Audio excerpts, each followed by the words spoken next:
7,000 എന്നത് വളരെ കുഞ്ഞു പൈസയാണെന്നും അല്ല അത്രയെങ്കിലും അതോ ഒന്ന് മാന്യമായി അറ്റ്ലീസ്റ്റ് ഒരു 10,000 ആക്കണം എന്ന് പുറമേ നിന്നുകൊണ്ട് നമുക്ക് പറയാം. അതിന് ധനകാര്യ വകുപ്പിൽ നിന്നും അവർക്കത് കിട്ടി, സർക്കാർ അതിന്റെ അനുഭാവം പരിഗണിക്കുന്നു ഞാൻ വിചാരിക്കുന്നു.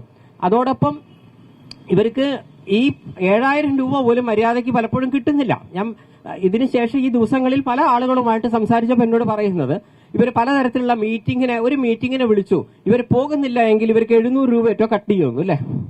യെസ്. അപ്പോൾ ഇങ്ങനെയുള്ള ഒന്നോ രണ്ടോ മീറ്റിങ്ങിന് അവർ പങ്കെടുത്തിട്ടില്ലെങ്കിൽ ഉള്ളത്. പിന്നെ എനിക്ക് നേരിട്ടറിയാവുന്ന കാര്യമാണ്, എന്റെ നേരിട്ടുള്ള എക്സ്പീരിയൻസിൽ ഞാൻ പറയുന്നു, കൊറോണ പീരീഡിൽ ആ സമയങ്ങളിൽ ഈ പാവപ്പെട്ട ആശാ വർക്കർമാർ, അംഗനവാടി ടീച്ചർമാരുടെ കഷ്ടപ്പാടെന്ന് പറഞ്ഞാൽ ആ 7,000-നോ 17,000-നോ നിങ്ങൾക്ക് വിലമതിക്കാൻ പറ്റൂല. അത് എനിക്ക് നേരിട്ടറിയാവുന്ന കാര്യമാണ്. അതിനിവർക്ക് എന്തെങ്കിലും എക്സ്ട്രാ കൊടുത്തിരുന്നോ? കൊടുത്തിട്ടില്ല. അത് നിങ്ങൾ ചെയ്യണം, അങ്ങനെ ചെയ്യണം എന്ന് പറഞ്ഞിട്ട് ഇങ്ങനെ എന്ത് കാര്യം വന്നാലും അത് അംഗനവാടിയിലെ പല ആളുകളെ കൊണ്ട് ചെയ്യിപ്പിക്കുകയും, അതേസമയം നമ്മുടെ ശമ്പളത്തിന്റെ കാര്യം വരുമ്പോൾ മാത്രം ഇങ്ങനെയൊരു ഇരട്ടത്താപ്പ് നയം ഉണ്ടാക്കുന്നുണ്ട്.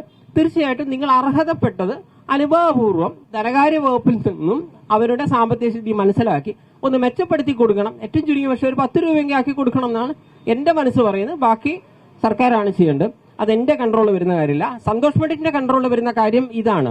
നിങ്ങൾക്ക് ഇങ്ങനെ സമരസഹായ ഫണ്ടോ അങ്ങനെ എന്തെങ്കിലും ഉണ്ടോ? ഉണ്ട് എങ്കിൽ മാഡം എല്ലാവരും നമ്മളെന്തെങ്കിലും തന്നാൽ സ്വീകരിക്കുമല്ലോ അല്ലേ? അപ്പൊ എനിക്ക് കൂടുതലായിട്ട് എന്തെങ്കിലും ചെയ്യണമെന്നുണ്ട്. പക്ഷെ നമ്മളെ പ്രായോഗിക ബുദ്ധിമുട്ടുണ്ട്. കാരണം വെച്ചാൽ നമുക്ക് വർഷത്തിൽ ഒരു സിനിമയേ ഉള്ളൂ. പിന്നെ ഇങ്ങനെ എന്തെങ്കിലുമൊക്കെ ഈ ഉദ്ഘാടനങ്ങളോ അങ്ങനെ എന്തെങ്കിലുമൊക്കെ പോകുമ്പോൾ നമുക്ക് കിട്ടുന്ന ഫണ്ടാണ് കിട്ടുക. അപ്പൊ ഞാൻ ഇങ്ങോട്ട് വരാനും വരികയുള്ള കാരണം നമുക്കിപ്പോ അമ്പലമായാലും മറ്റുള്ള ഷോപ്പിന്റെ ഒക്കെ ഇനോഗ്രേഷനൊക്കെ വരുമ്പോൾ കിട്ടുന്ന ചെറിയ പൈസയാണ്. അപ്പൊ 2-3 പ്രോഗ്രാംസ് കഴിഞ്ഞ് എന്റെ കയ്യിൽ കുറച്ച് ക്യാഷ് ഉണ്ട്, ചെറിയൊരു പൈസയാണ്. ഞാനൊരു 50,000 രൂപ ഇപ്പൊ തരാം.